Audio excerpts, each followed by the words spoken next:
Saludos, cibernautas de Proceso Digital y Departamento 19. Les saluda la periodista Verónica Castro. En esta oportunidad vamos a platicar un tema que nos afecta a todos. Para esto tenemos al presidente de la Coalición Patriótica, el tema de los combustibles, Juan Carlos Rodríguez, y vemos que a nivel internacional el precio del petróleo ha venido en las últimas semanas cayendo, sigue con un precio abajo de $70. Sí, muy buenos días a todos los que nos ven y nos escuchan. La verdad es que sí, hemos estado viendo que a principio de año tuvimos una sorpresa de cuando el precio del barril del petróleo estaba subiendo y en algunos momentos sobrepasó los $80 el barril. De hecho, allá como el primer trimestre de este año llegó incluso hasta $88, $87 el barril. Pero eso fue muy momentáneo, comenzó a bajar y se ha mantenido en los últimos 3 meses mínimo entre el precio de entre $70 y $75 el barril. La sorpresa que hemos tenido y muy adecuada, muy de beneficio nuestro, es que el petróleo, por asuntos de la debilidad un poco de lo que es la economía mundial, por varias situaciones, asuntos de guerra, asuntos de problemas económicos que se están dando en estas guerras comerciales, etc. Hemos visto cómo Estados Unidos ha estado a las puertas y ha estado hablando sobre una recesión económica. Eso le ha afectado un poco en el asunto consumista que tiene ese país. China también ha bajado un poco su desarrollo económico. No es que ya no está creciendo, pero ha tenido un decrecimiento en su crecimiento. O sea, ha sido menor el crecimiento de China en ese caso, por lo tanto está consumiendo menos petróleo. ¿Verdad? Estados Unidos en este momento también, por ejemplo, en verano usualmente ha tenido un alza en el consumo precisamente porque aprovechan los estadounidenses las vacaciones de verano y entonces se movilizan más. En este año ha sido menor el consumo en relación a los años anteriores en el tiempo del verano. Eso hace que pues, se consuma menos combustible, por ende menos petróleo. De hecho, también se han anunciado recortes de parte de los miembros de la OPEP para tratar de mejorar los precios, cosa que se ha dado y aún así no han mejorado los precios del petróleo en beneficio de ellos mismos. Y ahorita, en las últimas 2 semanas, vimos un anuncio de parte de los productores de petróleo que el recorte que estaba anunciado para este mes lo están trasladando y lo están dejando en stand-by y será hasta el mes de octubre o noviembre. Entonces eso ha hecho que el precio del petróleo todavía siga bajando un poco. El fin de semana cerró en $68 el barril. En este preciso momento, este día, está ya por un poco arriba de $65 el barril, lo cual es bueno. Y eso nos hace ver poco cómo ha hecho manipular este precio de crudo a lo que es, por lo que hablábamos antes del consumo, a que el precio del de los carburantes en Estados Unidos hayan estado a la baja las últimas semanas. De hecho, vimos una baja en la gasolina solamente en los últimos 10 días de lo que es más o menos unos 22 centavos de dólar por galón, y el diésel, por otro lado, ha tenido una rebaja de más o menos unos 10 centavos de dólar por galón. Entonces esto, y tenemos que decirlo, a nosotros nos conviene como país que el combustible en Estados Unidos baje, porque de ese país nosotros tomamos el precio de referencia. O sea, la referencia viene de Estados Unidos y cuando haya baja, pues nuestro combustible debe de bajar también. Entonces es la razón del por qué hemos visto ya 4 semanas consecutivas donde los precios de los carburantes han venido en su totalidad a la baja y han sido pues ya bajas acumuladas de solo estas 4 o 5 semanas.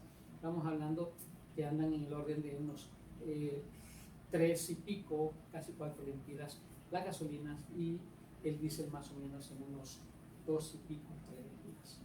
Sí, y le comentaba precisamente antes de que comenzáramos la entrevista cómo este efecto de que los precios están bajos y que muchas veces, aunque a nivel nacional los precios estén altos, en Honduras la factura petrolera siempre sale con un aumento.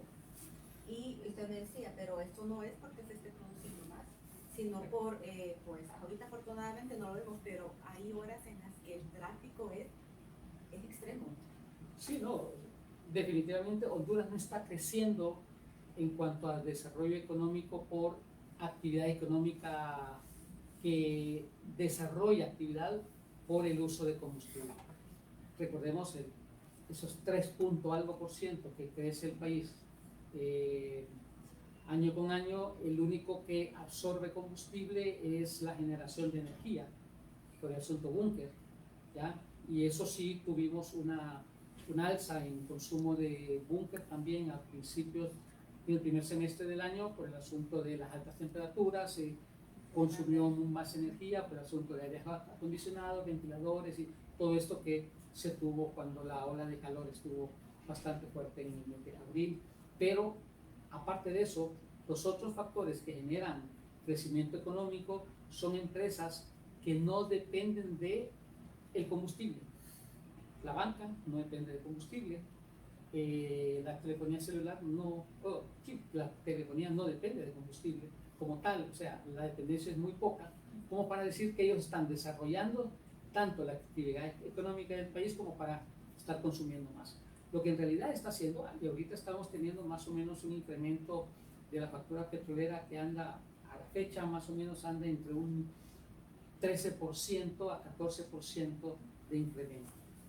Al no haber gran utilización de combustible para desarrollo económico, en actividades económicas meramente dichas en realidad, ¿dónde es que se está gastando? Es la pregunta. Y sencillamente, aparte de ese búnker que decíamos al principio, en el primer semestre del año, pues una gran parte de este combustible realmente lo estamos gastando, o mal gastando, en todas estos congestionamientos vehiculares que se ven en nuestras ciudades. Tegucigalpa, por ejemplo, si usted quiere entrar de la zona o salir hacia la carretera de Oriente, hacia Landí, por ejemplo, es un caos. Hay personas que se tardan 1 hora y media para cruzar de un lado hacia Tatumba, por ejemplo, o hacia El Zamorano.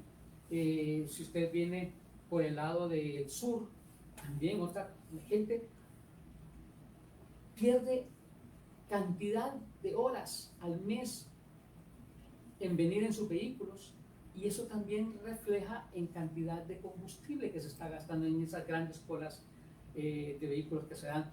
Solo hablando de los ingresos a la ciudad de Tegucigalpa, yendo hacia Valle de Ángeles, lo mismo, otro montón de combustible que se gasta en ese punto, y así en otras entradas del país. Pero si nosotros nos damos cuenta cómo está desarrollándose la actividad de Tegucigalpa, por ejemplo, también tenemos un grave problema.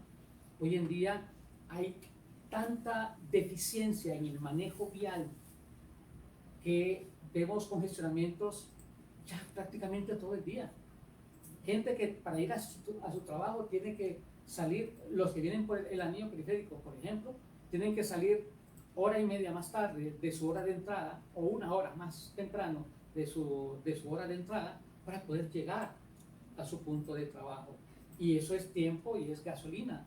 Y aún así vemos grandes congestionamientos, el Boulevard Kuwait, Boulevard Centroamérica, o sea, es tremendo. Y a cualquier hora del día ahora se mira bueno, usted puede ir hacia la Kennedy, por ejemplo, un día sábado en la mañana, sábado a mediodía, y una gran cola de carros. Y eso, pues sinceramente, reparaciones que hace la UMAPS, por ejemplo, que es parte de la alcaldía de Tegucigalpa, allá por la Kennedy, donde está la entrada a Colonia Residencial Plaza, llegan, trabajan, echan tierra y lo dejan así. Esa tierra va generando baches, eso hace que los carros se vayan deteniendo para cruzar por ese tramo que está no reparado todavía con asfalto o con concreto, y entonces eso hace gran cola hacia atrás. Hemos visto infinidad de semáforos que se han colocado en distintos puntos de Tegucigalpa desde el mes de enero, y hay unos que todavía están parpadeando ahí, flashando, sin uso. Y nosotros vemos otros que, por ejemplo, allá por la parte donde está el Mario Mendoza, ¿verdad?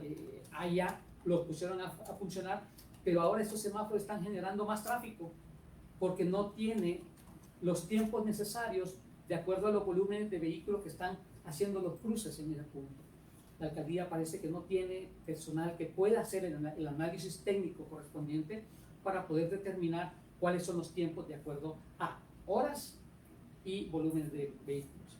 Entonces, y así podemos ver otras situaciones. Allá en el Kuwait, Boulevard Kuwait, se ha dado que quitaron una barrera para dar una vuelta en U, y al quitarla y al repavimentar borraron líneas y se hace un congestionamiento enorme por los que van a dar vuelta. Entonces, esos giros en U hace que se hagan hasta tres filas para dar giro en U. ¿Qué significa eso? Desorden que genera tráfico. Y entonces y eso fue hace varios meses, hasta esta semana pasada llegó la alcaldía y pintó los carriles, pero no puso la barrera para el que da vuelta en U. Entonces todavía el que quiere dar vuelta en U, hay unos que respetan el carril por la pintura, pero hay otros que se vienen derecho, y entonces el que está a dar vuelta en U se detiene para ver qué hace. Todas esas cositas, por pequeñas que parezcan, calles llenas de baches, que también hacen que los vehículos se vayan deteniendo, vayan más despacio, especialmente porque no quieren arruinar sus vehículos. Todo eso genera tráfico. Y aparte, ese Boulevard Centroamérica, por ejemplo, hay semáforos para que pasen peatones. Eso veo absurdo lo que están tratando de hacer, porque es más adecuado generar y construir puentes peatonales con las barreras necesarias para que no se puedan cruzar por la calle y que el vehículo sea más viable en pasar y que las personas tengan mayor seguridad al cruzar por un puente peatonal. Va a ser más barato todo, puede ser, pero sí, no lo ven así. Por lo que me dice, no es que la gente diga, está barato el combustible, esta emoción la voy a gastar sin importarme, sino que se ve obligada a tener que estar destinando cada semana, cada quincena, cada tiempo que le ponga combustible a su vehículo, a gastar más, porque el tráfico lo obliga a uno. Y es correcto eso. Y mire, si usted se da cuenta, cada semana que pasa está costando más. Y su sueldo no sube. Por lo tanto, ¿qué significa? Que usted está llegando a límites en los cuales ya no le queda mucho para gastar extra, como para diversión o cosas por el estilo. Entonces, ¿qué sucede? Ese segmento que le sobraba antes para algún tipo de diversión, cada vez es más pequeño. Y el combustible le está absorbiendo mucho de eso. Entonces, al final de cuentas, yo lo he dicho, o sea, ¿qué le va a tocar a la gente? Si antes salía 2 veces a la semana a uno de estos municipios cercanos de Tegucigalpa a divertirse un poco para tener un tiempo de comida, un almuerzo, una cena o algo, ahora lo van a tener que hacer solamente una vez. Y lo que vayan a comprar allá, a consumir, también le va a ir costando un poco más. Entonces, la situación no está en que tenemos para derrochar.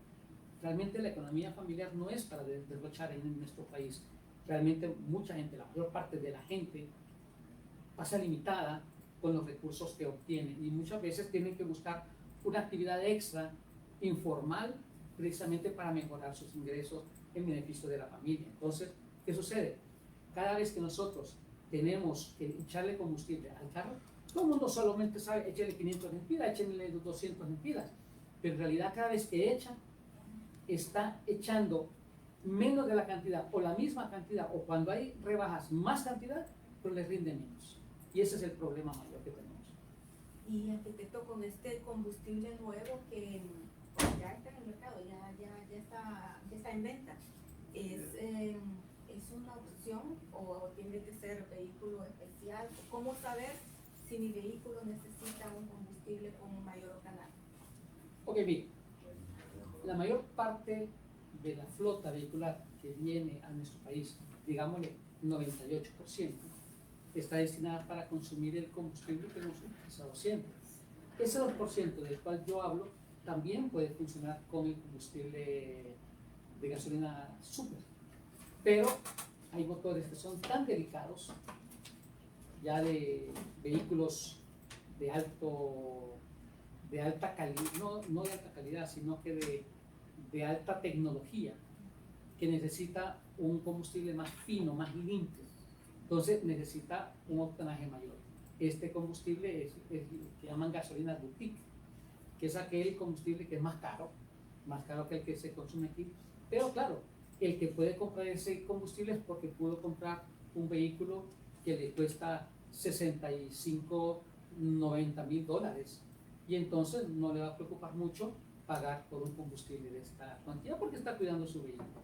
Este combustible no es para la ciudadanía porque es más caro, no le va a hacer nada a su vehículo si le pones una gran parte de la flota de nuestros vehículos son vehículos usados que vienen de Estados Unidos y que allá estuvieron utilizando gasolina regular toda su vida, y otros que vienen, que se compran en las agencias, son para el mercado latinoamericano, donde también está para los tipos de combustibles y el octanaje que tienen los carburantes en nuestros países. Por lo tanto, esta es una gasolina que viene solamente a darle el gusto a un segmento muy pequeño de consumidores porque tienen vehículos de alta tecnología.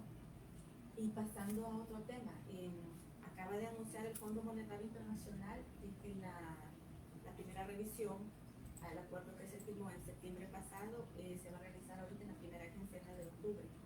Y el Fondo Monetario siempre ha estado en contra de estos subsidios precisamente a combustible, a energía eléctrica. Se ve más esta necesidad de que por lo menos se supervise, de que se focalice verdaderamente y que las personas que reciban este beneficio que da el gobierno, que igual sale de las finanzas del Estado, de nosotros, sea real, sea realizado. Mire, yo siempre he dicho que no somos amigos de los subsidios, porque creemos que un subsidio es correctamente manejado cuando es para paliar una situación emergente, algo que viene, que nos azota de inmediato. Un subsidio es para atacarlo de manera frontal en ese momento. Entonces hemos dicho, los subsidios tienen que ser temporales y focalizados. ¿Qué sucede con esto?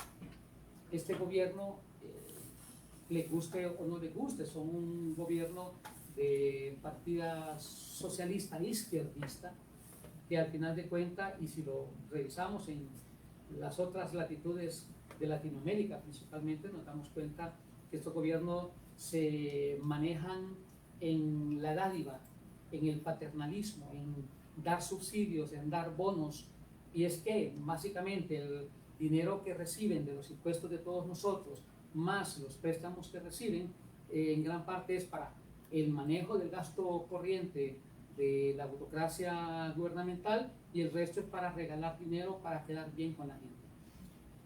Ningún subsidio, ningún bono o ninguna política de subsidio y bonos va a hacer nunca en ningún momento desarrollar un país. Nunca. Entonces, ¿qué estamos haciendo? Manteniendo el país letárgico, repartiendo dinero. Hoy vemos que se aprobó en Consejo de Ministros la propuesta o el anteproyecto de ley que genera el presupuesto general del próximo año, donde vemos que trae un incremento casi del 6%, un poquito menos, llegando a un presupuesto de 431 mil millones de lempiras, y al final de cuentas 267 mil millones de gasto corriente. Dentro de todo eso vienen los subsidios, los bonos. Y si nosotros nos damos cuenta que esta situación se viene dando desde ya 3 años, yo quisiera preguntarle a quienes reciben estos bonos, ¿en qué han mejorado su vida?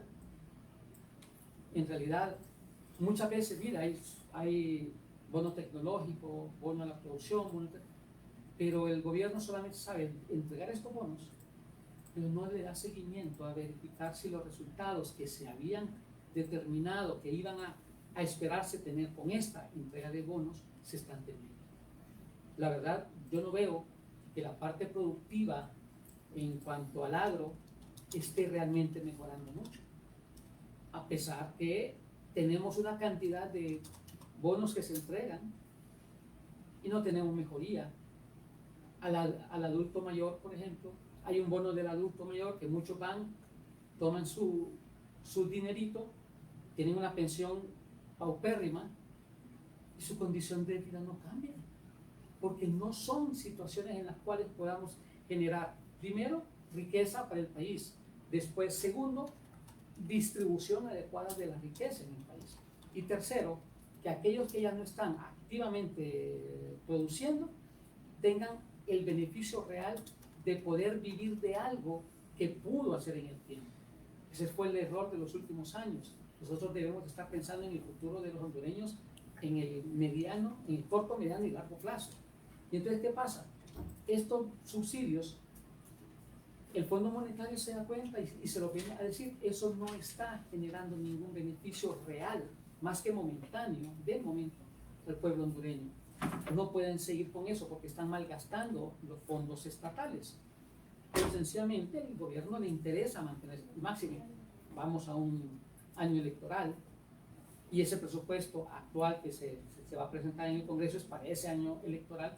Pues no podemos dejar de tener esa suspicacia que la verdad, la forma en que está estructurado este presupuesto del próximo año, el que estuvo para este año y el anterior, pues sencillamente no eran herramientas de desarrollo, sino que herramientas políticas para manejar un proyecto social, político del presente gobierno. Ahora van a tener mayores recursos para poder manejar imagen de gobierno, para precisamente poder tratar de convencer, porque no quiero decir la palabra, suena fea, pero a veces tengo que decir lo que es para comprar conciencias, ¿verdad? Para que la gente quiera seguir obteniendo este dinerito que no lo va a sacar de la pobreza en que está. De hecho, este gobierno ha querido vender la mentira que ellos rebajaron la pobreza. No es cierto. La pobreza volvió a estar a los niveles de antes de la pandemia. O sea, el espejismo o la afectación de la pandemia fue pasando en el tiempo, que fue haciendo que los pobres que habían llegado, o la cantidad de pobres que habían llegado al 74%, fueran bajando poco a poco hasta llegar a 64% como está hoy. ¿Cuáles eran los niveles de pobreza antes de la pandemia? Precisamente lo mismo. O sea, no hemos reducido los pobres en realidad. Sencillamente los que en la pandemia perdieron su empleo ya lo están volviendo a recuperar de alguna forma. Entonces, si nosotros vemos que con subsidios, con bonos, con elevar presupuestos, con generar programas sociales, pero no estamos en realidad invirtiendo lo necesario para infraestructura, para tener una mayor flexibilidad en la actividad productiva, no estamos teniendo verdadera inversión en lo necesario para educación y salud, pues sencillamente inseguridad también que tenemos no se está promoviendo como tal, pues sencillamente los presupuestos no están dando resultados, los subsidios y los bonos tampoco, y nos lo están demostrando las realidades que estamos viviendo hoy. Arquitecto, le agradezco mucho por haber compartido y le doy el espacio al Centro Digital para que vayamos a pedir. Bueno, yo creo que en esto debemos de estar claros todos los hondureños. Necesitamos gobiernos fuertes, gobiernos que realmente nos demuestren capacidad de ejecutar presupuestos, de manejar gobiernos y ante todo que manejan una filosofía clara en lo que es la ciencia política, ¿verdad? El gobierno que llega a gobernar y ver cómo manejar imagen es aquel que no le interesa el pueblo hondureño, sino que le interesa mantenerse en el poder para mantener poder y sus beneficios propios. Yo creo que en esto ya se está iniciando la primera etapa del proceso electoral y vamos a unas internas y primarias, después a las generales.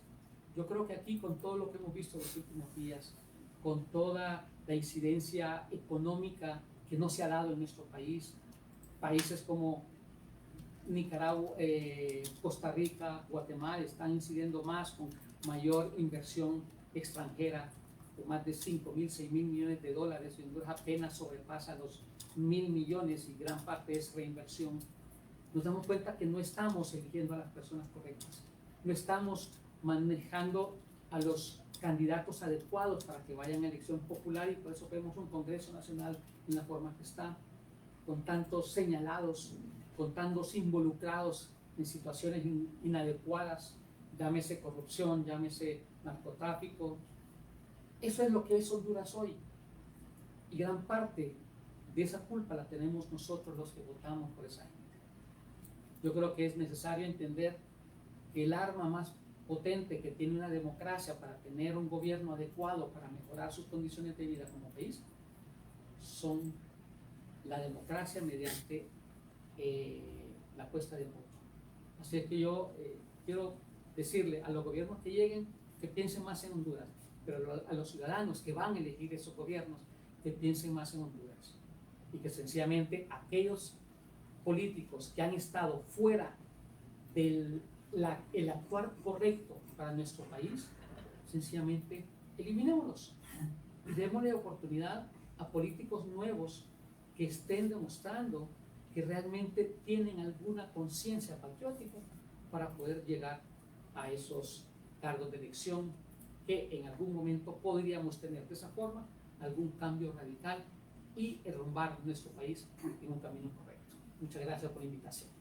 Gracias. Estuvo con nosotros el arquitecto Juan Carlos Rodríguez. Él es el presidente de la Coalición Patriótica que estuvo profundizando sobre este tema de combustibles, el gasto excesivo que tenemos, el mal uso que se está haciendo por el tráfico que se ocasiona no solo en Tegucigalpa, en muchas ciudades y la urgencia de que los subsidios que da el gobierno sean revisados, especialmente ahora que se prepara para la revisión con el Fondo Monetario Internacional. Les invito a que vean esta y otras entrevistas en Proceso Digital y Departamento 19.